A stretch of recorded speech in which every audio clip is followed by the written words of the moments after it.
একদম শুরুতেই স্বাগত জানাচ্ছি আজকের এই চমৎকার বিশ্লেষণে। আজকে আমরা অরিজিৎ সিংয়ের গাওয়া সেই বিখ্যাত রোম্যান্টিক বাংলা গানগুলোর কথার একেবারে গভীরে ডুব দেব। আর একবার ভাবা যাক তো, পুরো ব্যাপারটা যদি একটা ভীষণ রঙিন পিকচার স্টাইলের 2D অ্যানিমেটেড গ্রামের আদলে তুলে ধরা হয়।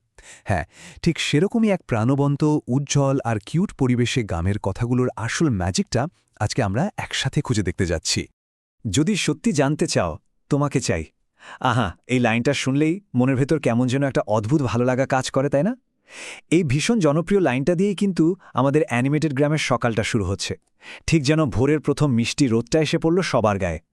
একেবারে সহজ সরল, অথচ কি গভীর একটা ভালোবাসার প্রকাশ। এখান থেকেই মূলত আমাদের আজকের এই রঙিন রোমান্টিক জার্নিটা শুরু। পর্ব ১, প্রকৃতির রোমান্টিক রূপান্তর। গানের খুব সুন্দর একটা লাইন আছে, ছুঁয়ে দে আলো, ফুটে যাবে ফুল, ভিজে যাবে গান। আচ্ছা, এটাকে যদি আমরা একটু কল্পনা করি, প্রেম যেন এখানে একটা নরম জাদুকরী আলোর মতো কাজ করছে, যার ছোঁয়া লাগতেই আমাদের এই 2D কার্টুন গ্রামের চারপাশের গাছপালা আর রঙিন ফুলগুলো আনন্দে একেবারে হেসে উঠছে। ভালোবাসার সেই প্রথম ঝলকটা কিভাবে চারপাশের দুনিয়াটাকে একদম বদলে দেয়, এটা তারই একটা দারুণ সুন্দর রূপক। তারপর একটু খেয়াল করলেই দেখা যায় গানের কথায় সকাল, দুপুর আর বিকেলের কথা বলা হচ্ছে।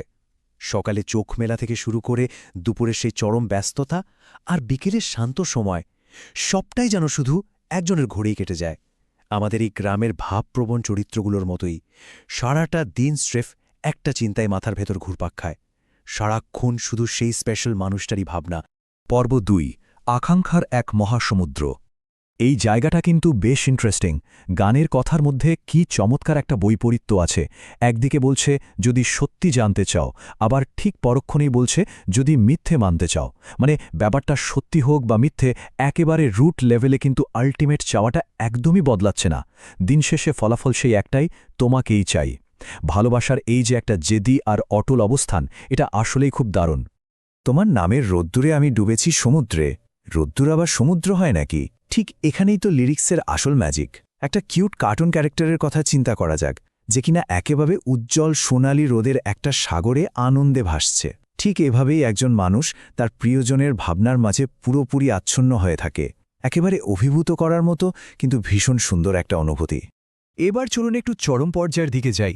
তোর এক কথায় আমি রাখব হাজার বাজি। একবার ভাবা যায়, হাজার বাজি।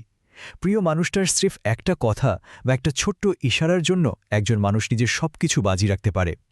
এই যে ভালোবাসার একটা তীব্রতা, এটা আমাদের অ্যানিমেটেড গ্রামের চরিত্রগুলোর মতোই একটু বাড়াবাড়ি রকমের, একটু নাটকীয়, কিন্তু ভীষণ মিষ্টি। পর্ব ৩, প্রেম এক মিষ্টি পাপ। এই ভালো, এই খারাপ। ও, প্রেম মানে মিষ্টি পাপ, জাস্ট অসাধারণ। মিষ্টি পাপ শব্দবন্ধটা আসলেই দারুণ, তাই না?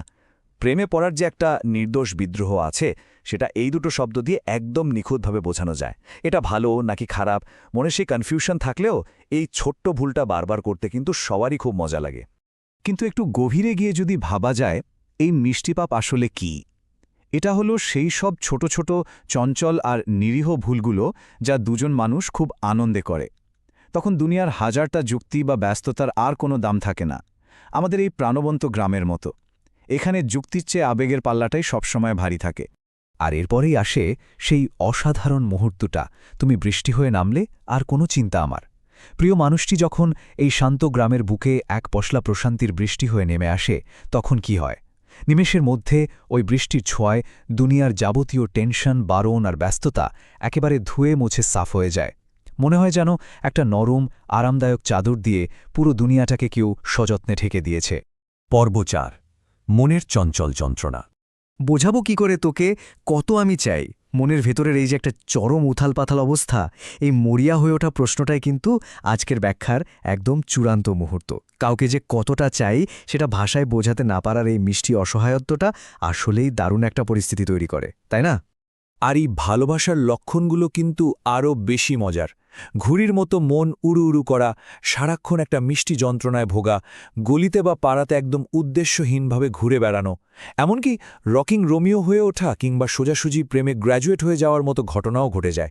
রাস্তা দিয়ে হেঁটে যাওয়া ওই প্রেমে পড়া কার্টুন গ্রামবাসীগুলোর দিকে তাকালেই বেশ বোঝা যায় প্রেমের এই পাগলামিগুলো আসলে কতটা মজার আর কিউট হতে পারে।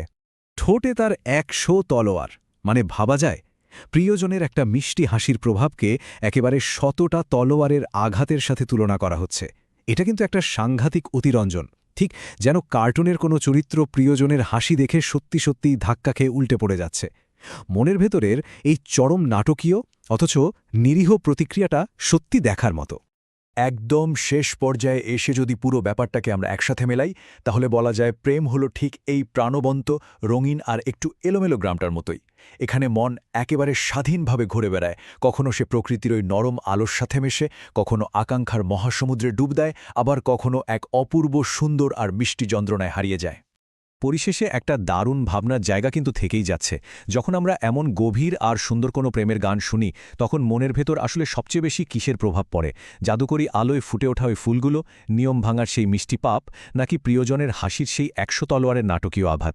এই প্রশ্নের উত্তরটা খোঁজার চেষ্টা করলেই দেখবেন গানের কথার পেছনের এই জাদুকরী দুনিয়াটাকে আরও অনেক গভীরভাবে অনুভব করা যাচ্ছে। আজকের মতো আমাদের এই বিশেষ বিশ্লেষণ এখানেই শেষ।